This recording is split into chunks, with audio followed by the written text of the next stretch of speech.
Anybody who did research. So we're going to go ahead and get started. I'm Henry Jenkins, newly appointed faculty member in the School of Annenberg and in the School of Cinema Arts, and it's my pleasure to be moderator today. The first event that I've moderated here at Annenberg, so I'm really excited to have a chance to help participate in this conversation we're going to be having today about social media, social innovation, technological innovation. And it's the first of two today. The plan is for all four speakers to share some initial thoughts with you, have a little bit of discussion with the panelists, and we're going to try to leave the last half hour or thereabouts for the audience to have participate in a discussion, because we want to really have this as an open-ended exchange about what's still a very cutting-edge set of issues and developments. So I'm going to plunge directly into my presentations, and then I will introduce each of the other speakers in time. I figure as a moderator, my job is to set some things up and then get out of the way and let the speakers have at it. So what I'm going to share with you a little bit is some work that I'm doing on my new book project. I wrote 3 or 4 years ago a book called Convergence Culture, Where Old and New Media Collide, which was really trying to describe the relationship of traditional media to emerging media platforms from a social and cultural point of view. And I really was describing a moment of transition in the relationship between those two systems. So the question I've been watching over the last 3 or 4 years is, what's changed? Where are we at now in that trajectory of transition? And you know, and what I'm interested in increasingly is notions of circulation. So my earlier work on grassroots communities really looked at media fans and consumers as media producers, shifting the relationship of consumption to production. But I'm more and more interested in circulation as where we contribute.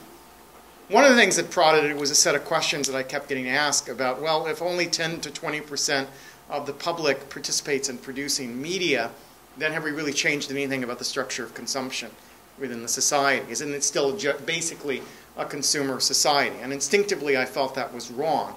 Starting with the fact that, in fact, for young people, the number is about 65%, according to the Pew Center of Internet and American Life. 65% of teens online have produced media.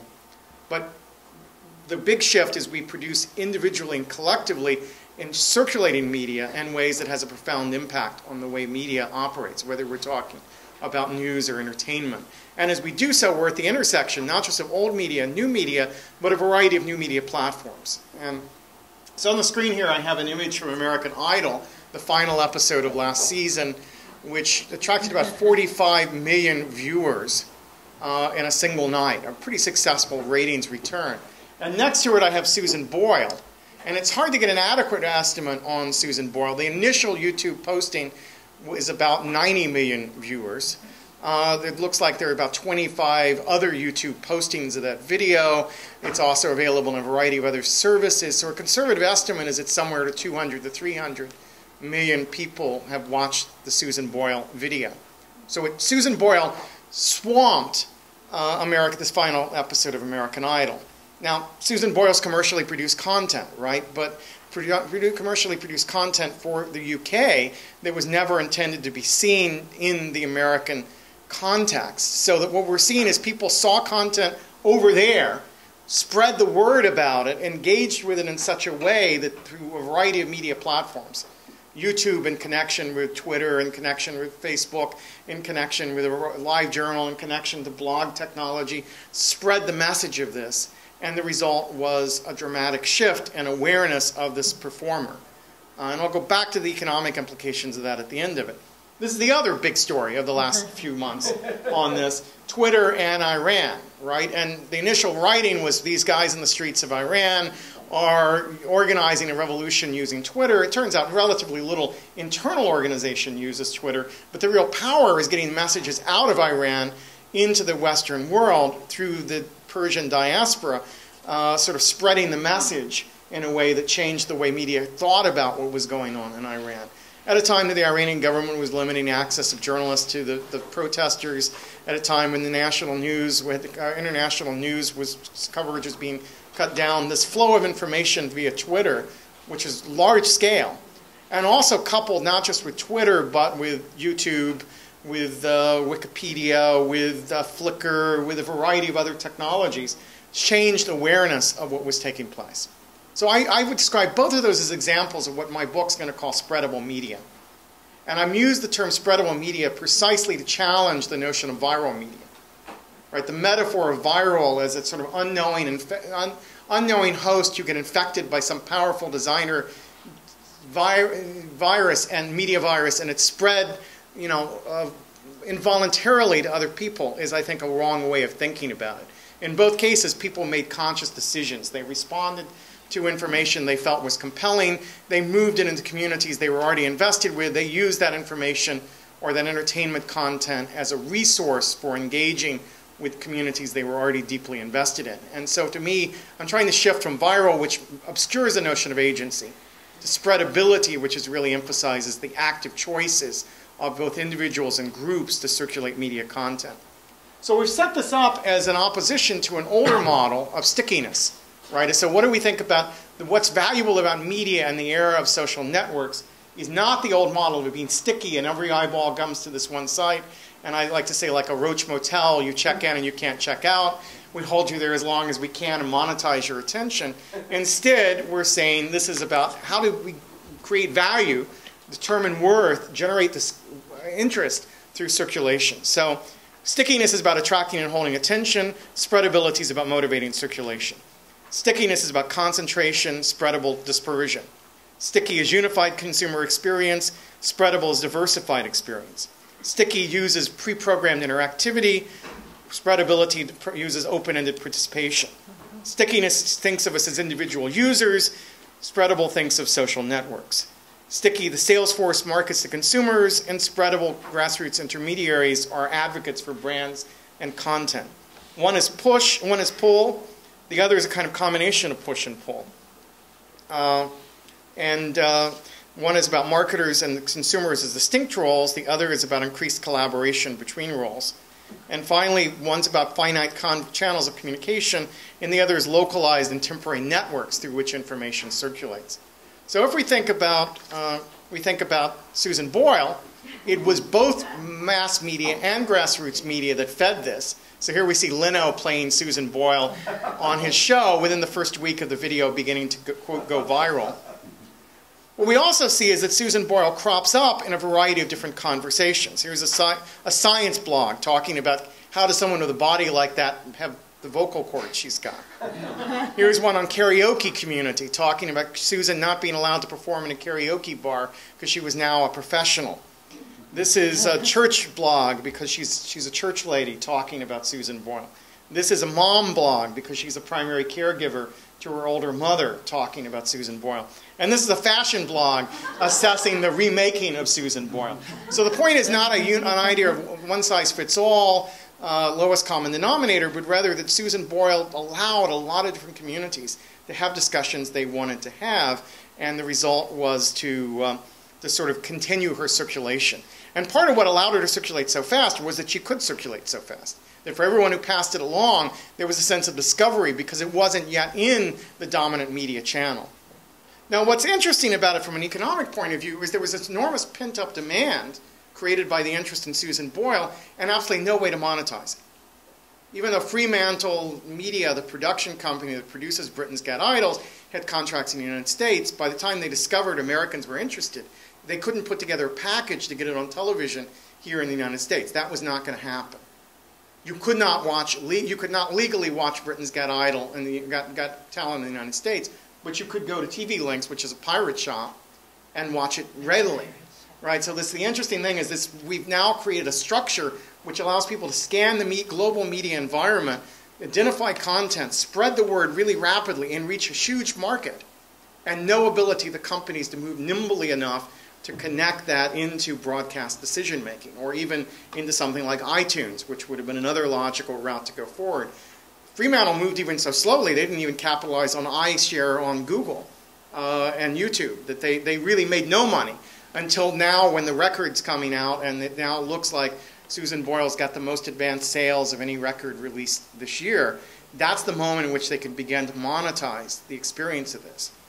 Similarly, if we go back to the Iran example, CNN took a licking from the CNN fail hashtag that was going through Twitter, because the availability of this grassroots channel of information about Iran raised expectation within the news industry that this should be covered more fully by the mainstream media. And while CNN had done a better job than most other networks, it became emblematic of their frustrations with mainstream industry, and a lot of pressure got put on CNN to up its coverage. And you can see the coverage going up day by day in response to this grassroots media. So the grassroots media in that case puts expectations on the news media that they've had difficulty matching and responding to. And so in that sense, the aggregate of decisions made by grassroots members of social networks is changing the dynamic of how broadcast media works, whether we're talking about entertainment or news content. And I think we're going to see increased examples of this as we go forward. And that's the central theme of this book that I'm working on right now. So that said, I'm now supposed to turn the floor over to Ernie Wilson, our dean, who wanted to offer a few remarks to the crowd. Thank you, Henry.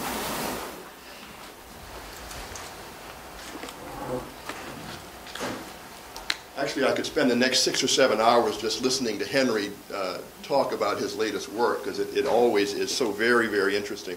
But I did want to take this opportunity to welcome each and every one of you to the Annenberg School for Communication and Journalism. We're delighted to have you here today to participate in what is an ongoing series of discussions on innovation, and what do we mean by innovation, and how do we achieve sustainable innovation.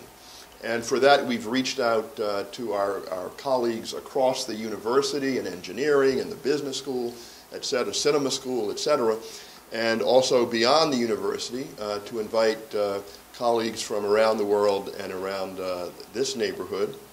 We're especially delighted that we have colleagues from IBM who are joining us today, both on the panel and who I think are also in the audience. The Annenberg School for Communication is what we call a full-service comprehensive school, and we say that because we're at a moment of convergence in the media industries, a time when digitalization and the combination of print and online platforms are coming together, and we like to think that we are a school which, under one roof, allows all of these kinds of discussions to take place, because we have a journalism school and a communication school with public relations and public diplomacy, PhDs, MAs, BAs, and we also have 14 research centers that do mid-career training for people from across the different types of media industries and across the world. I especially wanted to take a moment to thank two people without whom this initiative would not have been possible. As some of you know, we have invited Irving Wladawsky-Berger to be our first innovator in residence.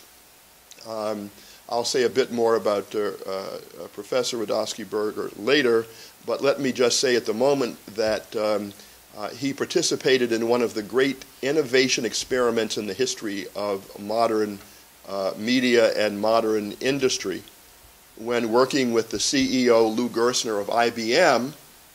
He turned that large, important organization not quite on a dime, maybe on a quarter or several $1 billion worth of quarters, I guess, and helped them change direction when he had responsibility for the internet and internet strategy in IBM in the early 90s. So I would just like Irving just to stand up for just a moment and be recognized. And Irving is our first innovator in residence. I think this is his second day here, but he's done enough innovation in those 2 days for about 9 years more work for me and my colleagues to do innovation, and for that we really are very grateful for him. But I also want to thank Dina and Mitchell Liu, who are both alumni of USC. Mitchell is a 2-time USC alum with a Bachelor of Science in Biological Sciences as well as an MD. He's a member of the Alumni Association here at this university as well. Dina is also a USC alumna with a BS in Business Administration. and she's the current chair of the Asia Pacific Alumni Association Scholarship Committee for this university. And it was the Lews who made it possible for us to have the resources to have Irving with us for this entire week and to engage with all of you who have come today. So I would just like the Lews just to stand up briefly for a moment and be recognized for their generosity. Thank you. They also have a great capacity, I've discovered, to go to football games. We were together in that distant place called Indiana, where the USC football team actually won. I shouldn't have said it that way, but so what I'd like to do now is again welcome all of you to this very exciting series, and now turn the floor back to my colleague, Henry Jenkins. Thank you, Henry.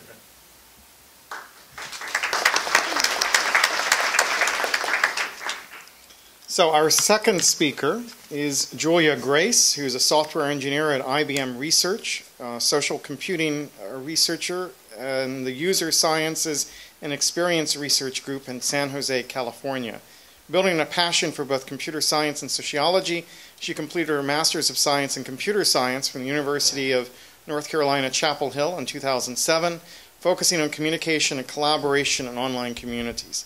Her current research is focused on informal communication in the workplace, including how to use technologies such as microblogging and social networking sites in large enterprises.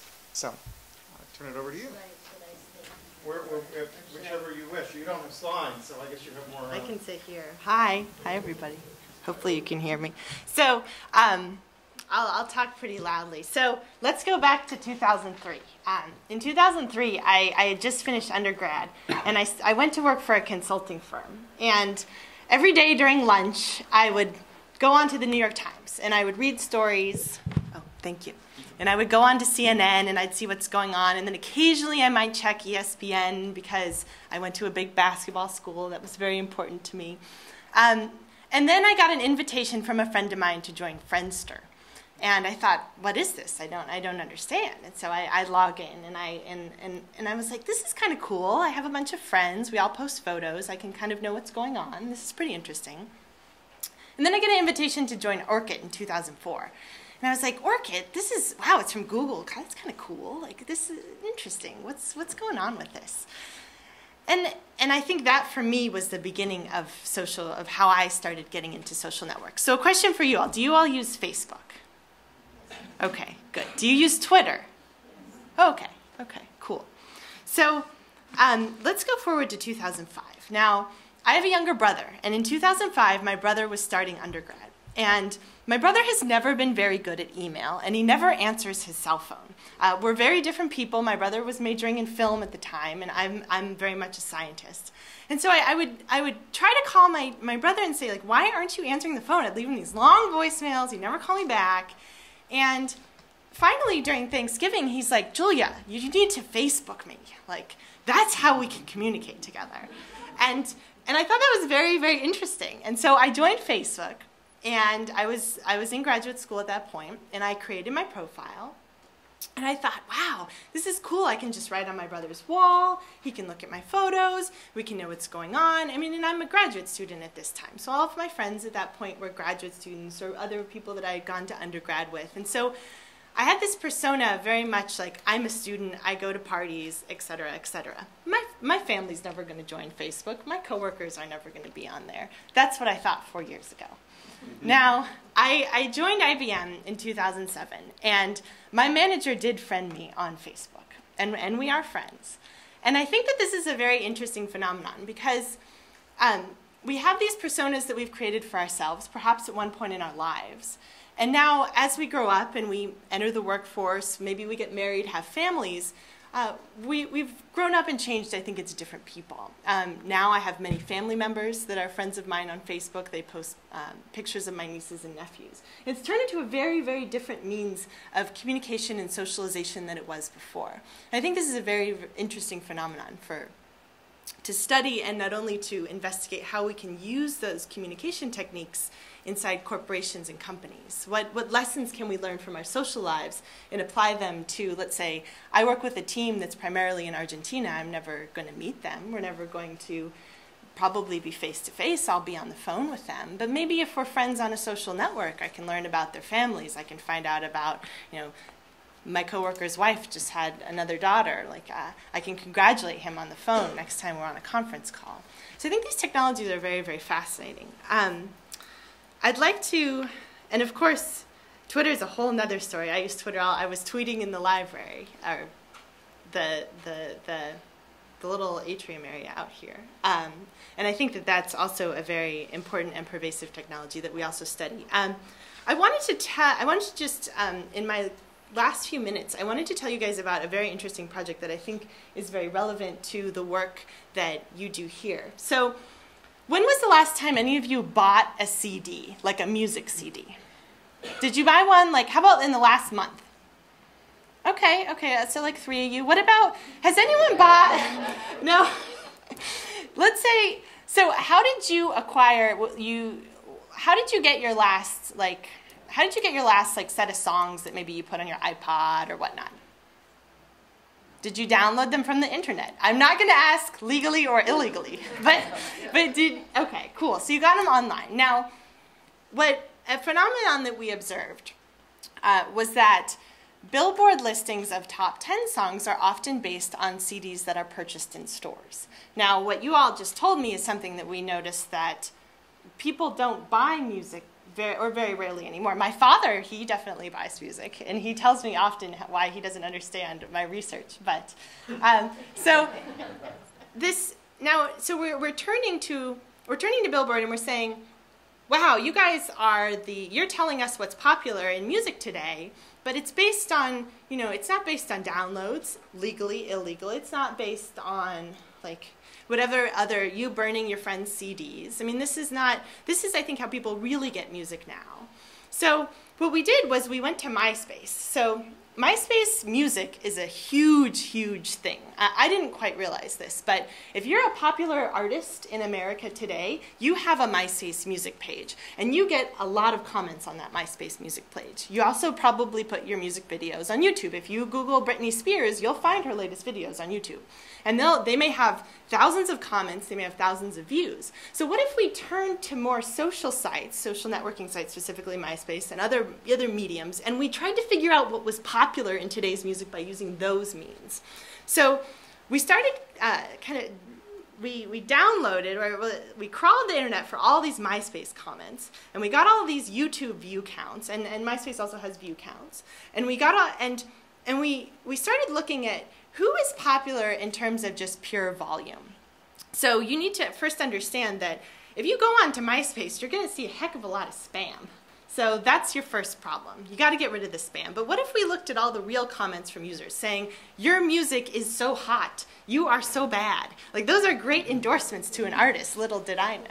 So we wrote a paper about this a couple years ago, and it's widely available online, about how we created our own top 10 lists. And we worked with the BBC on this. So this was actually televised on the BBC about who is really hot right now. And we created 2 lists. We had the Billboard list, and then we had the list of artists we thought were actually popular. And we did a blind test, meaning we went to a college and we asked a bunch of undergraduate students, which list is more reflective of your tastes? We didn't tell them where they came from. We just presented both lists. And 90% of the time, we had a better list than Billboard. So I think that's very interesting, because now we've got people are publicly endorsing left and right what the music they love. It just takes us to kind of take it to the next step and collect that information and see what we can really do cool things with it. Hopefully I haven't gone over. Thank you guys so much. I look forward to our panel. So next up is Dimitri Williams, who is an assistant professor here at the Annenberg School of Communication and Journalism, where he is part of the Annenberg program on virtual communities. He received his PhD from the University of Michigan in 2004. His research focuses on the social and economic impact of new media with a focus on online games. He's the first researcher to use online games for experiments and undertake longitudinal research on video games.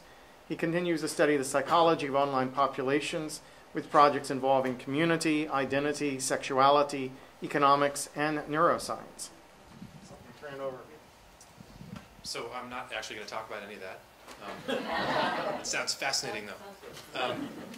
I was asked by the folks who are organizing this to be provocative and to try to read the tea leaves of the future, and to do so with some kind of element of what's going on with social media. But I assumed that, and I think correctly, that I would be the one who would want to think about money and distribution channels probably more than others. So I'm going to come at this in a slightly different angle, and then at the end I'm just going to toss out a couple intellectual hand grenades to make life interesting later. Because that's what we do, right? So I'm down here. So, okay, I start, if we're thinking about changes in these industries, media industries, and consumption and demand and supply, if we look at the demand side, we can probably make the assumption, or at least I make the assumption, that demand has never been this monolithic thing. And that even though we suddenly have a zillion channels, and we used to only have 3, it's not that tastes were different back then. It's just that supply was not available. So an interesting question to me has always been, well, what did demand look like? If it was in its natural, unfettered, free market, liberated state, what would demand look like? And so I think about bell curves, and this is not me, trying to promote Nazism or anything. It's not that kind of bell curve.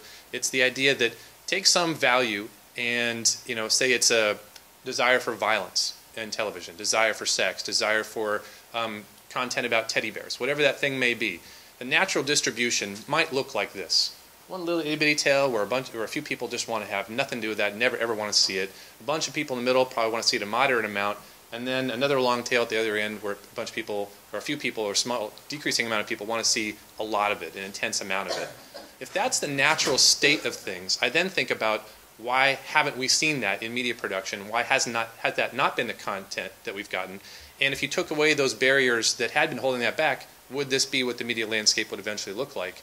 Would that be some potential future for us? So what exactly is the product here? To make this a little more relevant to the social media thing, I think about this in a couple ways. One is just take the analog of cable television and TV production and material, just like I was just talking about. The other is, what would have been the unfettered social networks if there had never been any barriers in place to stop you from getting to all those people?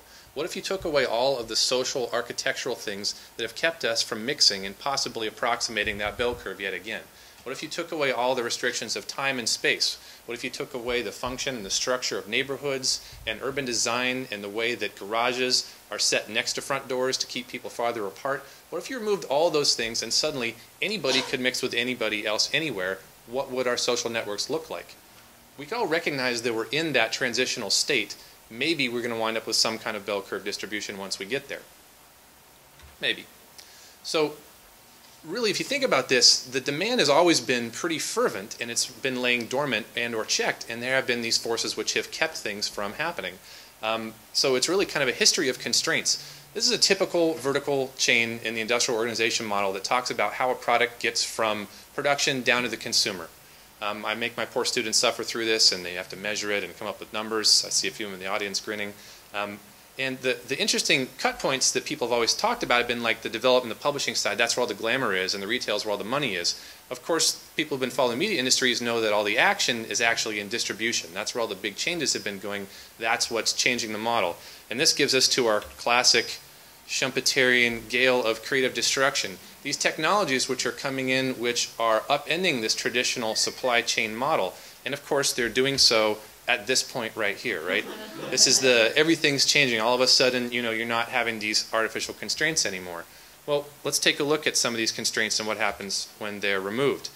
The first way to think about this is realizing this is about bundling. Everybody here is paying too much money for cable television. You're all paying for a bunch of stuff you don't want. And people who've been studying media industries for a while have known this is true. You are essentially doing the same thing you do when you go to a video store and you want to buy the DVD of such and such, but you have to buy the DVD of this other thing that you didn't want in order to get it. But hey, it's 2 for $30, so it's a great deal, right? So you're like, okay, fine, I'll get the replacements, and that'll get me Point Break, and then I'll be happy, or whatever. The point is, you've always been paying for the stuff that you didn't want. That's what an album is. You can talk about the artistry and the beauty of putting tracks together and going from 1 to 10 in a linear narrative and how great Sgt. Pepper was, but the fact is you paid for a bunch of stuff that you didn't want. That's why iTunes is cool, that's why it's popular. It's a disaggregated bundle. So what are the other industries and other changes that are happening when you think about these things in terms of bundling and then a sudden change where all of a sudden you're disaggregating. Cable is the big one, and we see these challenges coming to it. YouTube, Hulu. Apple announced a couple days ago that they are going to start trying to sign deals with networks to bypass the cable companies entirely. This is not going to make cable companies happy. I believe it's the Xbox Sky system. I was just heard about this last week. It's a video game console, and in Great Britain, it's already part of a deal where Sky TV is providing programming to basically jump over that distribution step. So what you find is that that distribution step, which for a long time had been a middleman simply collecting these monopoly rents and taking advantage of you in the bundling because you didn't have any other option, that function's going away. That supply chain is getting squeezed, and now there's less distance between the top and the bottom. The consumers and the producers are coming closer together. And what's that going to mean when you think about a demand curve that looks like a bell? What does that mean for other potential industries? So here are a couple hand grenades to toss out there to make life interesting for this conversation. Newspapers can be thought of as bundlers. They have been, in some senses, aggregating and creating bundles of content and providing important public services. Nevertheless, you have been paying for some things you did not want. What will the future look like when inevitably there is disaggregation? When you're more perfectly matching up supply and demand? When you really just want to watch, you really just want to see about the Dodgers, you really just want to hear about business, you really just want whatever. What's that going to look like? Everybody knows the newspaper industry is in trouble. To me, the future model is going to look something like a vast army of writers and a vast army of readers, and how are they going to connect? I don't think it's going to be through the current models we have. The same thing is happening in video games. Console manufacturers are a choke point in distribution, but technological changes suggest that the next cycle of hardware in consoles probably won't exist, and if it's created, it's probably a bad idea. It makes just as much sense to put the hardware and the compression materials in a television set as it does to have a standalone console. There's no need for a console 5–10 years from now. That's an artificial cut point. You've got a bunch of publishers. They're bundling content. They're making you buy stuff you don't need. And they're also keeping you farther away from the producers. What happens when everything works like HBO? What happens when everything works like iTunes? What happens when you get to pay for, on an a la carte basis, just the stuff you want? One anecdote I want to toss in here. I went to talk to the cable lobbying industry as a PhD student, and I have to burn these guys on this because the guy basically just, he just gave me this ridiculous story. I said, why is it that you guys don't do a la carte payment in your systems? Why don't you do that? And the door's closed, there are no media here, and he said, well, honestly, the truth is it's not technically feasible. I said, come on. I'm not a reporter, I'm not trying to get you, and there's no gotcha moment here. And he said, no, really, that's it. Plus, our studies show that consumers don't want that. I'm sorry, I just raised the big BS flag. They're toast, their industry is going to be toast. 10 years from now, those guys are hosed because they don't recognize that they have been collecting monopoly rents for too long. So the interesting question to me is, what's the model that's going to win?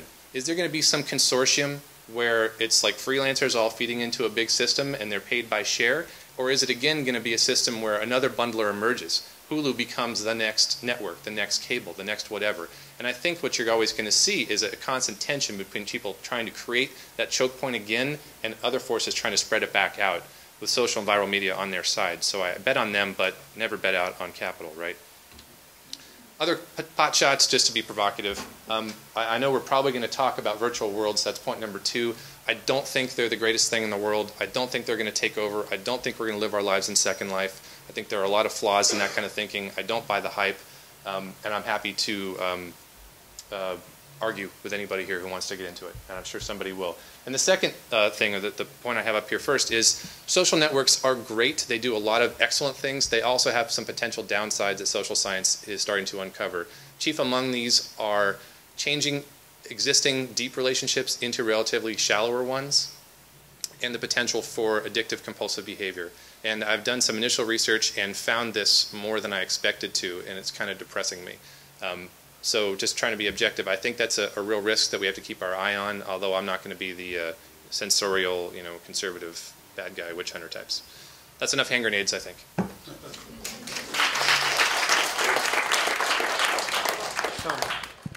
So next up is Nani de la Pena, who's a senior research fellow exploring immersive journalism in the Annenberg School of Journalism. She describes immersive journalism as a novel way to utilize gaming platforms and virtual environments to convey news, documentary, and nonfiction stories.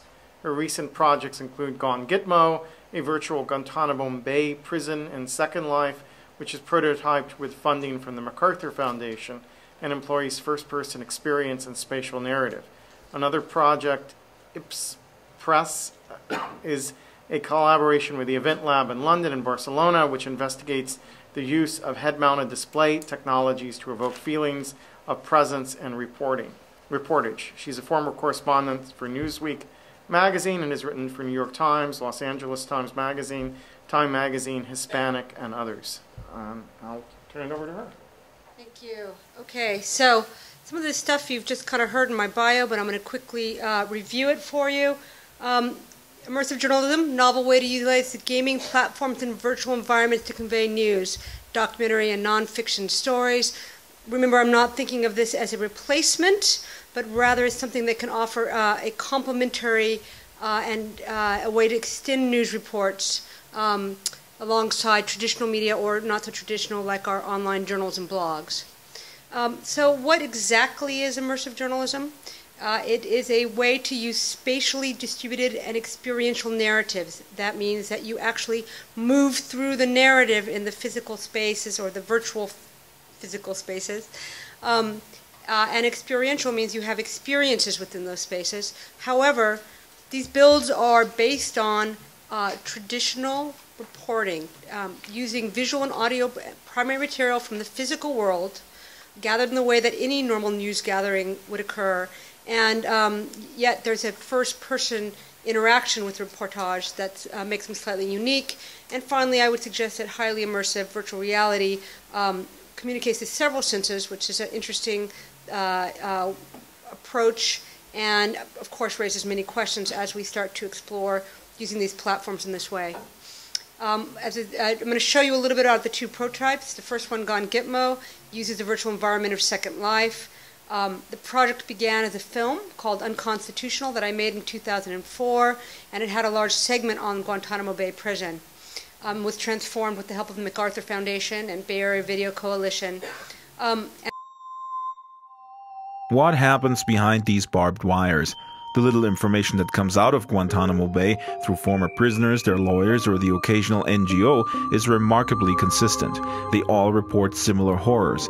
Beatings, electric shock, people chained to walls, floors, their heads plunged into ice-cold water. Dogs barking at naked prisoners while loud music is being fired into their ears. People are being taunted with pictures of their children, saying that you're never going to see them again. The screams of women are being used to break detainees' wills. The man speaking here is British national Annenberg. He spent almost 3 years in the infamous prison before he was released in 2005. In her 2004 documentary Unconstitutional, writer-director Noni de la Peña used footage of Muazzam's father reading his son's letters from Guantanamo.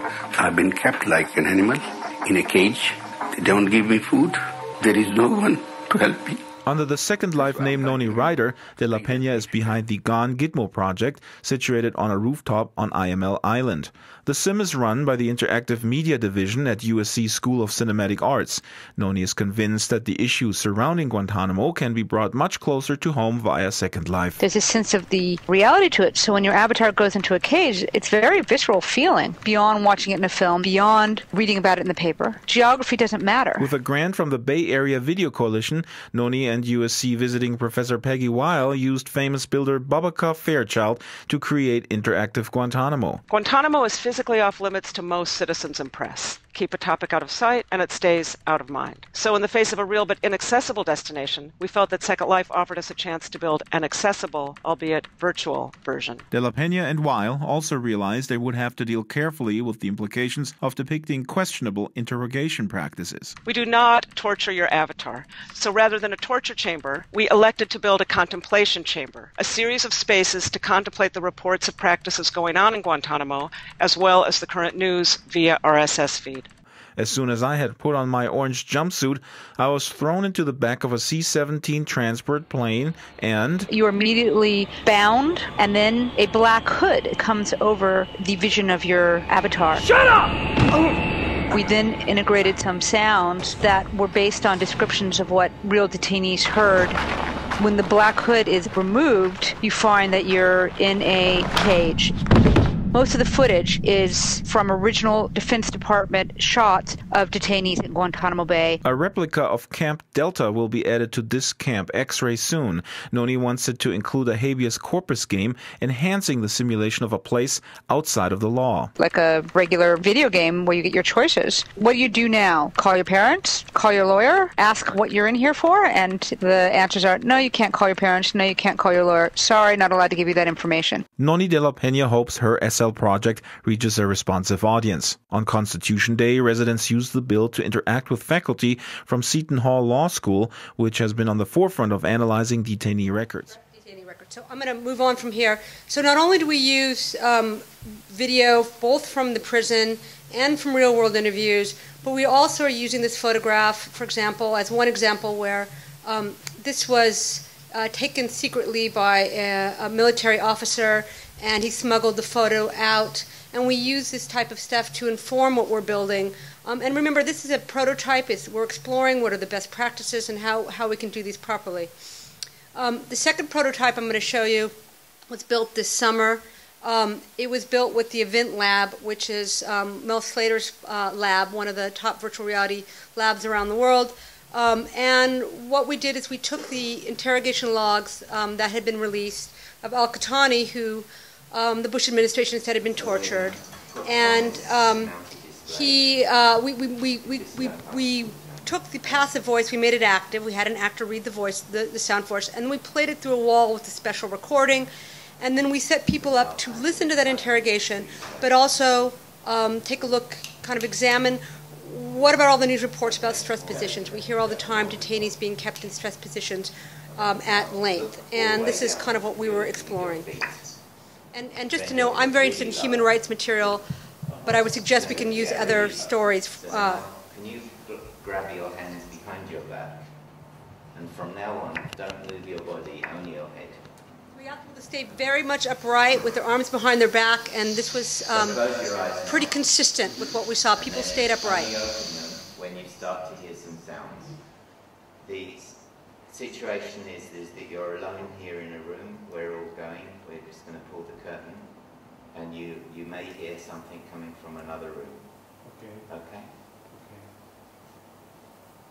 And you're here against your will.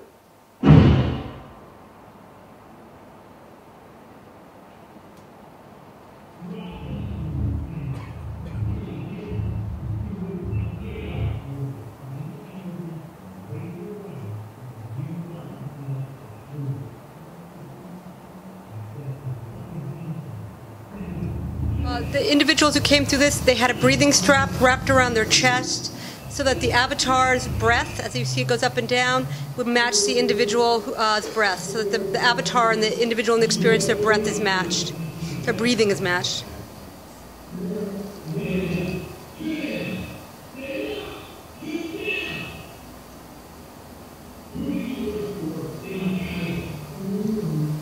Remember, all this dialogue is verbatim from the transcript.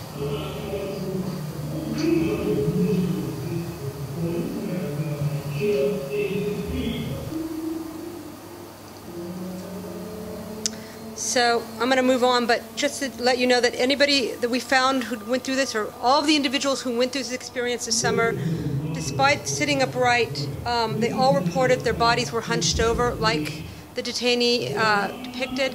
So it's kind of an interesting issue of this presence, that in fact these experiences do lend themselves to people have an empathetic response, and how that gets turning the stories is what we're trying to explore here. We obviously need to figure out some of the best practices. There's an interesting project on the Berlin Wall that actually won the IBM Innovation Award, and this is trying to travel from 1961 to 1989, so when you move through the space, it actually changes its historical period to give you information as you go through. And one of the things that the producers found was that if they put some these virtual humans, that participants or users would come forward to the user, would be attracted to the people. And these people would then kind of help guide or share information, etc. So this is one thing we should be thinking about, I guess, when we're building these spaces. And by the way, Tamiko Thiel, who's one of the creators of this project, will be speaking at the School of Cinematic Arts next Wednesday, and this is being installed at the Goethe Institute. It's really kind of worthwhile and sort of interesting, and somebody who's exploring similar themes. I'm going to end with just talking about some ideas for the future. I'm obviously the one who's kind of coming here, raw technology. I really love it, and I'm really excited about working in the space. This is XVR technology. What's interesting about XVR is that you can spend your money creating your programming, and with very little change, it can live in the head-mounted display. It can live in systems that does body recognition, so you can go one, with head-mounted display where you have a feeling of presence, two, where you're doing body recognition, which means you can be in a space and feel like you're actually moving in the space, and thirdly, and very importantly, it can also live in the television sets that Dimitri's talking about, which already we have the 3D TVs, $2,000 now, with $50 for the goggles. So what means is here at Annenberg, we can start to prototype these ideas, even maybe get some excitement around them, and then hopefully generate a product that can live in living rooms all around the world. So that's my take on this, the social media and the future, and we look forward to the conversation.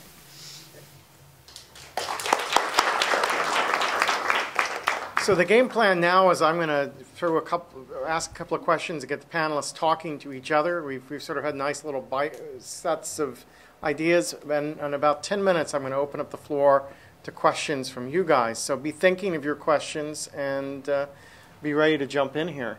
But it seems like one logical starting place is to take Dimitri's 2 hand grenades and step on them and see what happens there. I mean, obviously, I'm very curious to hear Nani respond to your critique of virtual worlds and what their implications may be for the future of social media. Well, you know, I don't think we're all going to necessarily live 100% of the time in these virtual environments, but I don't think we expected people to spend so much of their life and present so much of their life in Facebook either. I think that it just seems that pretty much a no-brainer that why would we always be interacting in these spaces in a 2D way when we'd be able to interact in these spaces in a more natural 3D way that we're used to. So I don't necessarily suggest that the virtual world is going to be the only way in which we're going to exist. I would suggest certainly face-to-face is always going to be the best alternative, but especially at this critical time when 2 things are happening, and I'm sure you can speak to this, Dimitri, the numbers of people who are gaming are immense, and but the number of people reading newspapers are dropping, that this is perhaps a really important intersection to start creating news in the public interest and keep our democracy vibrant by using,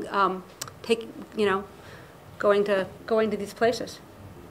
So I wanted to jump in on a little bit on the virtual world discussion. That I'd had a conversation with Clay Shirky several years ago through my blog that Irving had referenced the other day. And one of the things Clay had kept stressing was the churn rate of Second Life, that lots of people visited it and very few of them chose to live there.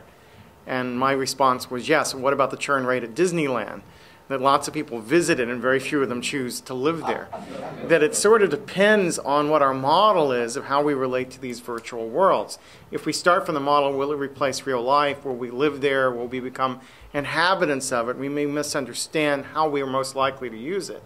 But if we think of it as a place we visit occasionally for very specific functions that were better served by the affordances of the virtual world than other things, then the potential is for something very rich and exciting to take place. So I don't necessarily want to live in the happiest place in the world, but I do enjoy visiting it now and again. It allows me to have experiences quite different from the ones that I have at the university. And similarly, virtual conferences, virtual meetings, virtual experiences like the immersive journalism we just saw seem to be very good uses of the affordances of virtual worlds that many more people will integrate in their lives. And we get that by precisely seeing that lots of people have visited Second Life and relatively few of them have colonized Second Life. Do you want to comment or should I? Please. So, okay, I don't hate these things. In fact, I spend a lot of time in them, and I research them, and I think they're a lot of fun, and I like seeing things explode, and I like dragons, and, I like Second Life. My point is actually not all that different than Henry's, which is that I don't see these things as replacements for current media which do their functions better. When we have a conversation with somebody or we want to communicate with them, we pick the bandwidth and the level of intimacy and the level of information we want to transmit. And I've rarely seen the case where Second Life is a better choice than an SMS or a text or a phone call. And I think that if video were more likely with the bandwidth constraints we have, or were better done or didn't have the social barriers it does, it would be superior probably to virtual worlds. I do think that they can be very vibrant niches. I just think they're niches and they're not mainstream. So that's, I was being a little extra provocative with my hand grenade. But that's about it. I think some of the things that are happening in these spaces are great. And the sociological takeaway point that I get from most of the research that my group has done, and I see some of my students in the audience who've done some of this work, they're pretty darn good for breadth, and they're not always very good for depth. So it depends on the social network that you bring into them. If you were the kind of person who was cloistered and didn't have a lot of variety in your networks, then going online and getting into Facebook and getting into virtual worlds is probably a net positive on you. If you're an isolated teen, a gay teen in Nebraska, then this is probably a good thing. You want to reach out and find other people who are like you and reach out and get difference. If you are someone who always only hangs out with other, Jewish emigres, it might be good to, broaden your social circle. But they don't tend to be as good at the social support and buffering that we all need to get through the daily hassles of life. And in the converse case, Facebook appears to be, from the same kind of body of research, to be much better at that buffering, but to unfortunately have this additional secondary side effect of leading to a lot of compulsive behavior where people cannot stop doing it. So there's this deep irony in the addiction literature, which is that social networks are a necessary condition for these activities to become compulsive. So it's good news, bad news, if there's depth. So Julie, is anything you want to jump into that? So I'm thinking about where, so a lot of, I feel like, so within IBM we really support Second Life, and I feel like I'm often confronted with many people who are very confused about Second Life and who don't understand the value and who are very questioning of the value, and myself included. But it seems like from the studies that I've read, if you are isolated, or if you're someone who is perhaps disabled and you are bound to your home, like those are cases when this technology is very, very valuable. And I think that the tendency is we look at ourselves and we look at the lives we lead here, and most of us live in large metropolitan areas, and we probably have, according to our Facebook, exciting social lives. And we can't, but we may not necessarily be the primary, I guess, not necessarily users, but the people who benefit the most from these technologies. And so I think it's always good when you're studying things like this to take a step back and realize that yourself and your peers may not necessarily be the target or the audience that is finding the most value. So. No, I think what you're saying about the weak ties in social networks, I think, is really interesting. What's intriguing to me, though, is that weak ties can, in fact, lead to stronger feelings in social networks than they would if we were dealing with weak ties in another space. And again, I'm thinking about the Iran Twitter work that I've been doing for the book. I think, if we think about Twitter, the central messages of Twitter are, here I am, and here it is. That here it is information that you might not otherwise see. Here I am as, I'm present. This is my life. We're connected to each other through this network, and I'm proclaiming my daily existence, whatever the most banal thoughts and everyday things that I have. And I had a serious academic friend post yesterday that her shoes smelled like dog poo when she woke up this morning. And it's not necessarily information I needed to know, but the sense that I had a different kind of intimacy with her as a result of that. And I would say that in the case of Iran, that sense of intimacy we had of getting these things from people in the streets, or perceived to people in the streets, made people feel closer to the protesters than they would under other circumstances, because it was coming at them through the same channel. They're getting news through the same channel that they get banal reports from their friends. And I'm intrigued by that gesture of people changing their face green, right, on Twitter, which is totally superficial on a political level, but psychologically really interesting to me, that Americans who've been taught for the last 25 years that Iran is the radical other and the enemy develop such a strong identification with Iran in a matter of a week that they're ready to change their public persona and sympathy with the people in the streets of Iran. That's, to me, suggests something really powerful has gone on that amplified relatively weak social ties into something that felt more emotionally intense to the people who were involved with it. Can I push back a little? Yeah, please. So a weak connection is absolutely better than no connection. There's no question. But you have to think about how much space there is in your life for a certain number of connections and how much bandwidth you have. And there's a ceiling effect here. Maybe Dunbar's number is real and there really are 150 people. That's all you can handle. Maybe it's different. Who knows? But the day is certainly a zero-sum equation. And if you're adding in new things, you're taking other things away. So when you're evaluating the new thing, it's not how good is the new thing. It's how better or worse or different is it than the thing which it replaced. And so when you take existing connections and you turn them into Facebook ones and they become shallower, that can be a net negative. If you had nothing but narrow connections and you needed the diversity, or you hadn't reached your cap or your ceiling, then these things are great. I'm just trying to think of it from a more holistic point of view of what's the net change from before to after.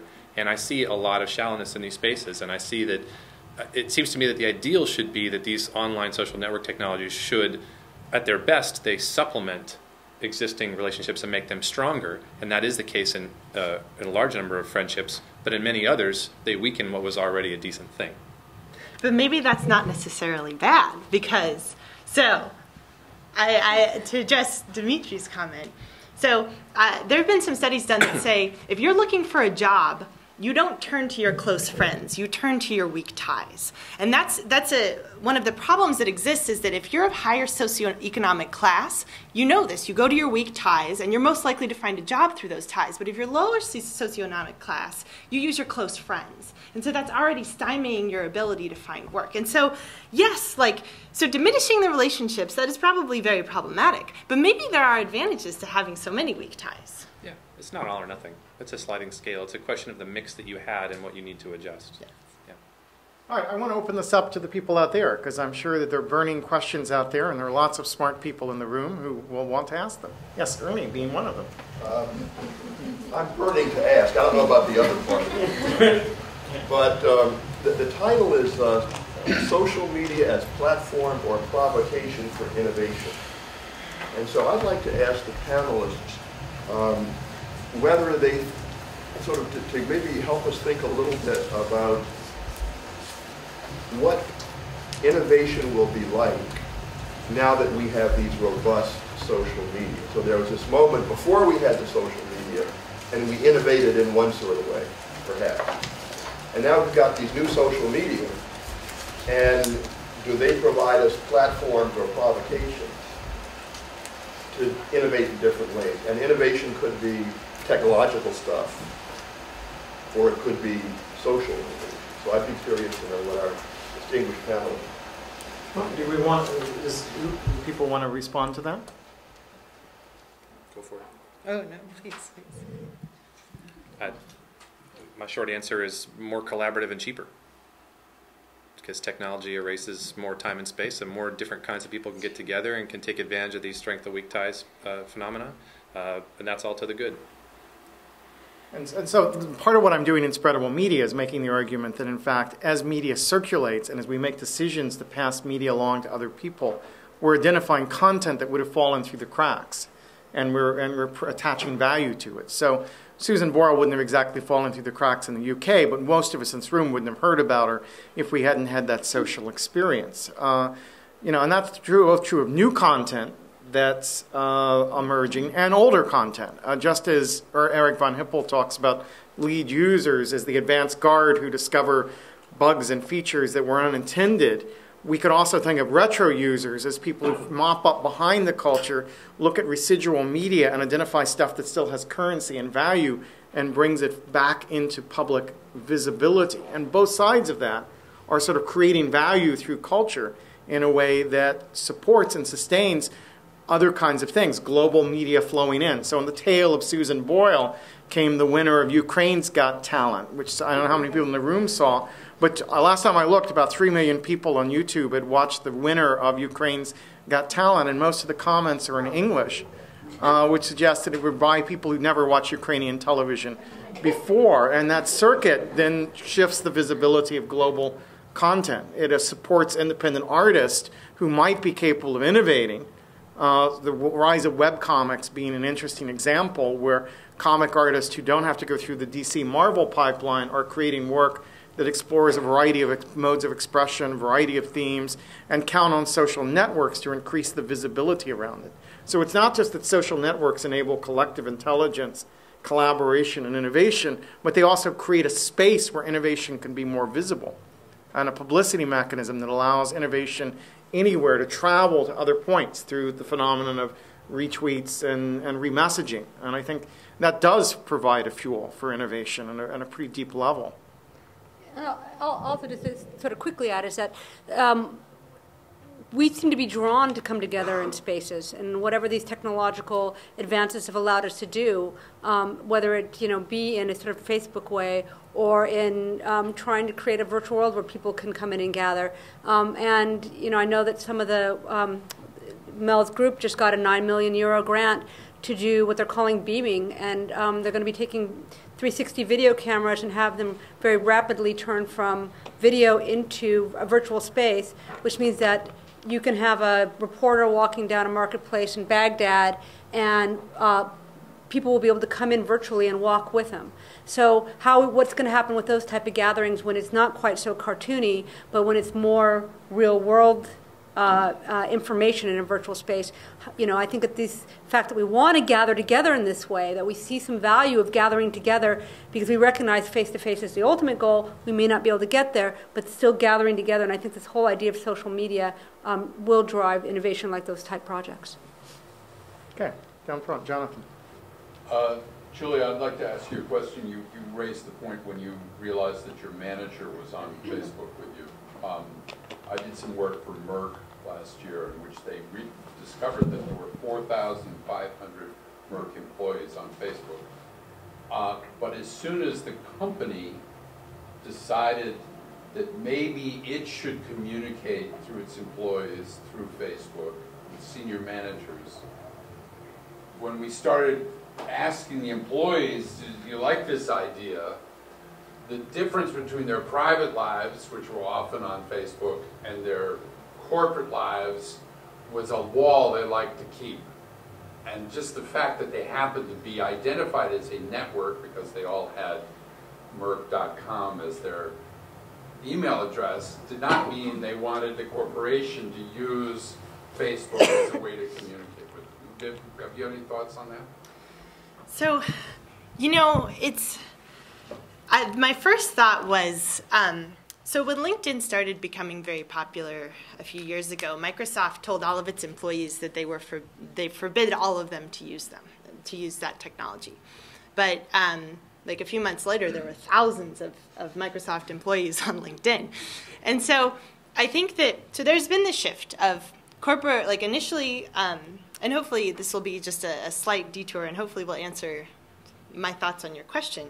So corporations initially seemed to reject the technology of why, like, this is, oh my gosh, we don't, our employees are on here. And then all of us started joining, and I self-identify myself as being an IBM, and I look to a lot of, I have many other IBMers as my friends. But I think what has happened now is that I am also Facebook friends with the director of my organization. She's 3 levels ahead of me. I mean, she's an amazing woman, and she has a lot of direct influence over my career.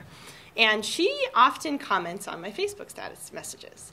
And so I feel like we're kind of in this rock and this hard place where I realized one day that I never get to see this woman because, I mean, she's an executive. Like, I don't get that FaceTime with her. But she'll comment on my status. So I should probably use this somewhat to my advantage. I mean, this is a way that I could communicate with her. But then what happens is she becomes what I call the lowest common denominator. So every time I tweet or I Facebook, I think of the person who will read that message, who's the one that I'm most concerned about consuming that information. And it went from my manager to her. So now I'm like, whatever, my manager reads it, but now I'm like, wow, if Laura reads it, what will Laura say? So I think it's kind of, so initially we were like, oh no, I can't become friends with her, I can't do this. And I think a lot, like you had described this phenomenon of, oh no, like this is my personal life, and God forbid anyone know about my personal life at work. But I mean, realistically, that happens. But now I think it's, at least what I've seen with my peers, and I'm friends with another director, and he's an older gentleman with a whole family, and he doesn't use Facebook to communicate with his friends. He uses Facebook primarily to just talk about the cool stuff that IBM is doing. So he's kind of using that more as a means of communicating about the company. So I think the shift is happening towards, wow, maybe I can embrace personal and professional life and still have a balance and not too much conflict. That's my thoughts. Hand back there. Oh, you in the dark shirt. Yeah, you. Go ahead. Okay, thank you. My question, I'm sorry. My question follows up on that last one, and it's to you, Julia, as well. You mentioned corporations now using Facebook. Now, the point of Facebook, as it was at least pushed off, was by people like your younger brother. And so as it becomes more and more used, I mean, I saw a plumber saying, Facebook friend me. I saw on CNN, Wolf friends Anderson and John likes this. I mean, it kind of, as they say, jumps the shark, and the people who pushed Facebook no longer will be using it. Do you think there's a shelf life to things like Facebook that will be... So you're saying that all the people, so my brother has since graduated, and his Facebook usage has dropped, and my brother is an aspiring actor, and so a lot of the people in the communities and circles that he runs in are not, at least right now, heavy Facebook users, and so that's a very interesting question. I think, so I've talked with a few other Facebook researchers about this. There's a lot of people in the academic community that are studying these trends and data on Facebook. And one of the open questions is what happens when this generation that grew up having publicly articulated relationships, friendships, you can know everything about me, as that generation suddenly transitions, and as we go into our late 20s, early 30s, what will happen? And I don't honestly know. I mean, I think that things will. I think that leading on, and just not to sound like a broken record, but I think that this strict delineation of personal and professional will begin to collapse on us, and new social norms will emerge of how we deal with our work and our personal life converging in a social space. So it's interesting that Twitter was a social networking technology that took off for the mature people and only has gradually begun to trickle down to teens rather than the other way around. So there's a bizarre commercial on TV where a kid's rolling his eyes because dad's obsessed with Twitter, and it's sort of, your first read is he's trying to mimic the younger person's culture because we're used to that as a cliche, and that's why he's rolling his eyes. But instead he's rolling his eyes because dad's involved with an old geezer activity, tweeting that the son is already passed over and hasn't yet engaged with. So we shouldn't assume that technical innovation only starts from the young and radiates upward. It's moving in a variety of directions at the present moment. I skipped over you before, sir, so why don't you... Yeah, it's kind of connected in terms of the delineation between how you communicate.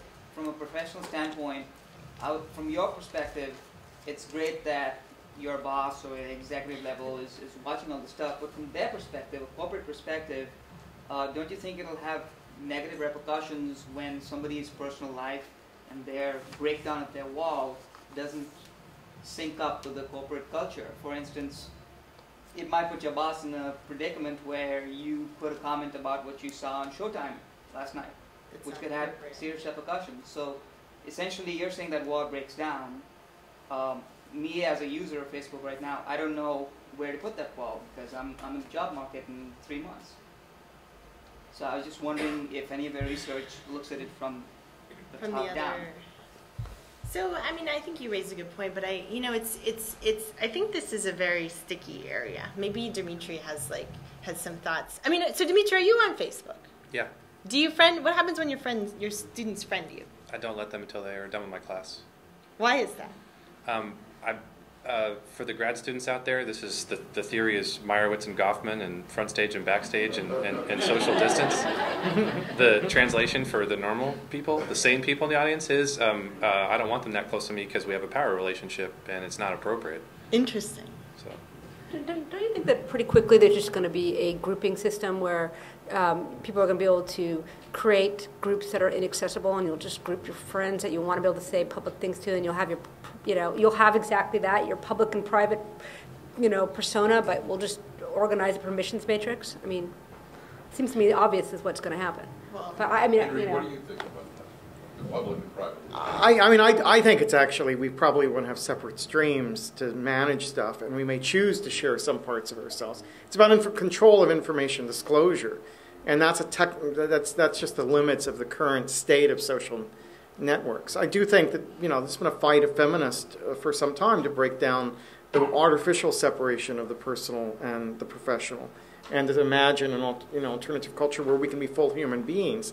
And I think that's an exciting development, but I also think most of us are going to want to manage the flow of our information, and then our sexual lives and our work lives probably are best kept secret, and that there are other things that we do as human beings we don't necessarily want to dump on every person we know. I have a large following on Twitter, and it means I don't engage in personal exchanges on Twitter because that's not what I use it for. As an academic, I use Twitter to send messages out to get to people who I wouldn't have any other channel to get to, but I purposely don't include it. Working on I've got a startup, whatever. We're using a Drupal, open source Drupal, and we're already plugging in these permission matrices. Drupal already provides the grouping. You can list in a directory. It's not in the directory. You get to prove who joins. You can already. This concept is already way down the road. It's just a matter of how people are going to control this as things go forward. So if you're using Drupal, it's pretty simple. The future's already here. It's just not evenly distributed. Yeah. All right, so there were some hands over here. So I'll get this woman and you next, and we'll go. Yes, go ahead, you.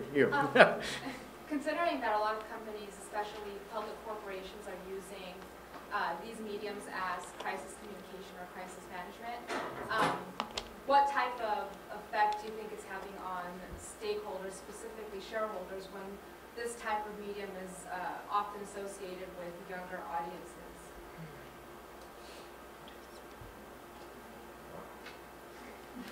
I mean, it may well be the case that young people are more effective at using social networking in the workplace, and it becomes a resource for them to reach out and build careers. I know my own career, I was one of the first academics to use discussion lists to talk about my work, in my field, to talk about the work that I was doing. I quickly realized that in the field of media studies, this is 20 years ago, the discussion list had about 2,000 members. The top journal in my field had about 500 subscribers. So as a younger faculty member, I had a much greater impact on how I was perceived in the profession if I posted smart stuff and was a constructive community member. Or conversely, if I was an asshole, it would definitely have a negative effect on my professional reputation. And most of my friends didn't figure that out for a while. But that there is a way that young people, because they embrace technology sooner, may realize the full potential of them. And those, there always have been networks, but this is a particular kind of network that may benefit those members who are first to understand how to use it. Mm-hmm. So, yes. Coming back to a point that I think both Melanie and Dimitri made earlier about different populations using different mediums in the social media space, I wonder if you could talk a little bit more about what happens with diversity of innovation, sources of innovation. Because one concern I have is we're talking about a technological space and the use of technology that may exclude large numbers of people. We were talking about it earlier. We're all in an urban area. We have a certain level of education. We have a certain comfort level with technology.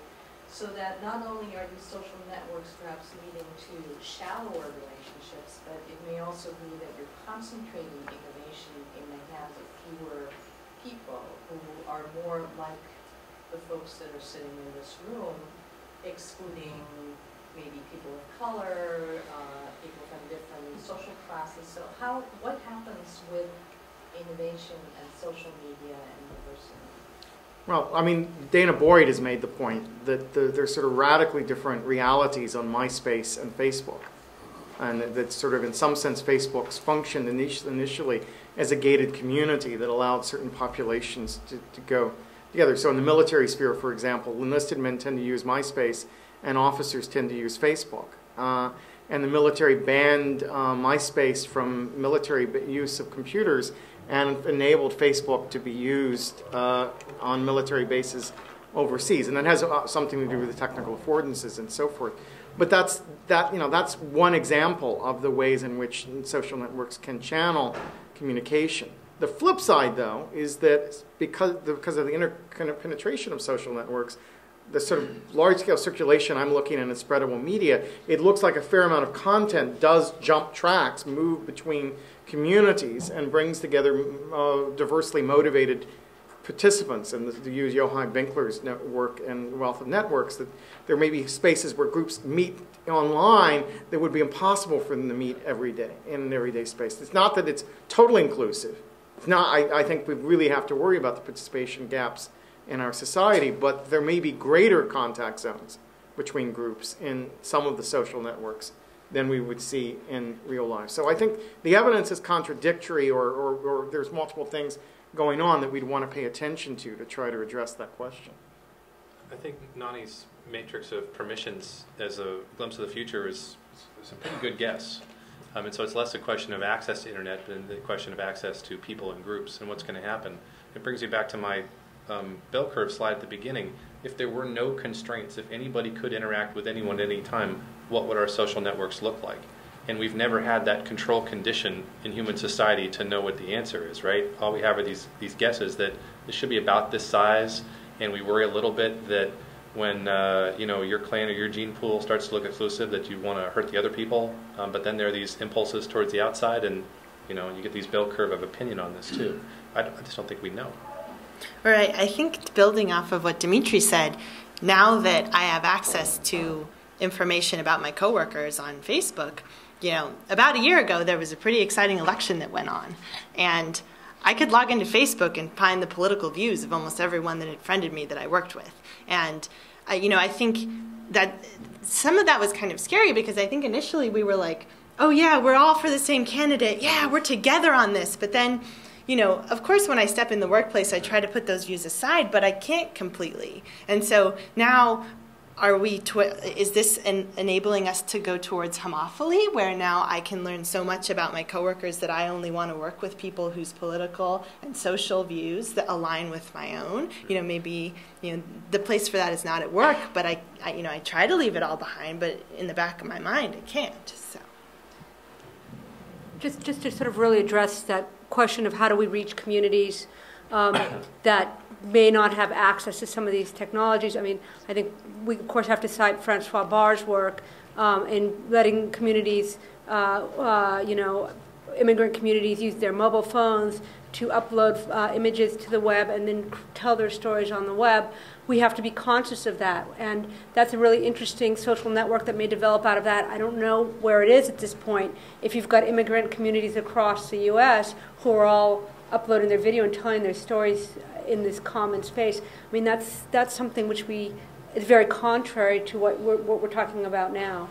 So I think that's an interesting move forward, and I hope that we are keeping these ideas in mind. We're talking about in South Africa, a guy was talking about 11 recognized languages in a country. Well, how do you serve that in South Africa? Well, do these spaces allow cross communities in these otherwise segregated by language spaces? I don't know. I think it's a pretty interesting possibility. Okay, so I'm going to let Irving jump in on this. I'm going to let this woman in the front row ask the very last question. So, let me get back to this theme of virtual worlds and related stuff. When the web first showed up in the mid-90s, a lot of people asked themselves who other than teenagers would have time to surf the web. And Henry, you remember. Oh, yeah. Like me, are old enough to remember that. And obviously the answer came back that we don't surf the web in general, and it took time for search engines and stuff like that to show up so we can find what we're looking for. And one of the things that I always felt about virtual worlds is that maybe they would give rise to a new kind of, let me call it website, which is live immersive events. And if there were calendars and ways of finding different kinds of live immersive events, for example, Nani, maybe reporters would at certain times take their quote-unquote audiences on tours through Iraq, if that's what they're reporting. It's not that you go by yourself. It's much more interesting to go with a top reporter, especially if you can interact, ask questions, etc. The question is this happening at all? Are you seeing the emergence of these live events? And is that a possible future for these kinds of virtual world technologies? Right, sorry. I certainly, that's what we're trying to conceive of, these ideas, exactly the direction we want to go. People sometimes complain about how blogs and news reporting, there's no editorial clarity. Anybody can say anything. I guess the New Yorker has a piece about it doesn't matter if we've seen the birth certificate, people still don't believe the information anymore. So, in a funny way, using these virtual spaces, because you have to either give somebody a tour and you're creating the spatial narratives, in a way you get back some of the editorial clarity. And I think that's maybe a very interesting avenue to pursue. Okay. Woman down here, last question on this panel. Well, it started to be touched on a little bit by a couple people here, last comments of Julia and all. But a question mostly for Dimitri around, I think you were pointing already to sort of the impact on individuals for their, perhaps the weakening of their social ties by not having face-to-face. Which, by the way, I think, I'm not sure why we would want to think of, face-to-face compared to or as opposed to participation in social media, because we want all of those, and the social media can enable parts of our lives that we wouldn't actually engage face-to-face. So I'm not sure that sort of opposition makes a lot of sense. But I was wondering if you thought even beyond the personal impact to kind of the impact to the public sphere, and the way in which, if you look at my iPhone, you can exactly tell my political views by what apps I have on there and what I'm reading, right? So I'm not reading, I'm not encountering the kind of other political arguments or the social discussions that might go on in other places, so that there's the kind of weakening potentially of the personal space, but also what kind of public discourse is actually emerging, or are we increasingly fragmenting and polarizing into our own self-selected rather than the sort of selected for us, a digital divide kind of home, but the self-selection, because there's so many options that I can spend all my time on having to work and whatever. Polarization and balkanization are obviously the big risk here. It's good news, bad news. I mean, the bad news is, yeah, it happens. The good news is it doesn't have to, and part of it's a question of the social architectures and the ways these things are set up. There was some work done about 10 years ago at Texas to talk about deliberative democracy and what happens when you get people together and you mix people from different backgrounds. And then some folks at, I think it was at Stanford, did a web version. No, I'm sorry, somebody who's now at Penn did a web version of this where they mix people in web chat rooms from left and right, or from mixes and proportional mixes. And you found that there was more learning and a better sense of involvement when you had that mix happen. So the good news is it's possible. The bad news is it doesn't seem to be what people do to self-select. And the other thing, this might seem a little tangential, but I wanted to toss it out there. It's something we talked about and had a disagreement about yesterday, actually, is that I think that the physical part of this equation, the face-to-face part of it, is a biological baseline and constraint that you just can't ignore, because there's so much evolution driving us, and that without the potential for touching and sex and violence, that relationships are just different when they're never going to be face-to-face. So when you and I talk and I say Rush Limbaugh is great and you say no, he's an idiot, the fact that you can't hit me is going to change the quality of our discourse. I wouldn't say that. Okay. On that note, we're not going to hit Dimitri. We are going to clear off our panel and make the way for the next very quickly, I just want to say, well, the one thing about, we've had to work very hard in the real world on diversity and inclusiveness, right? And we're still working really hard on that. So maybe we can take some of those thoughts about what we do in the real world and bring them to the virtual world. Nice. Yeah, right. So anyway, sorry, go ahead, All right, Jerry. thank you. So on that note, we will clear off, let the next panel take over, and thank you very much.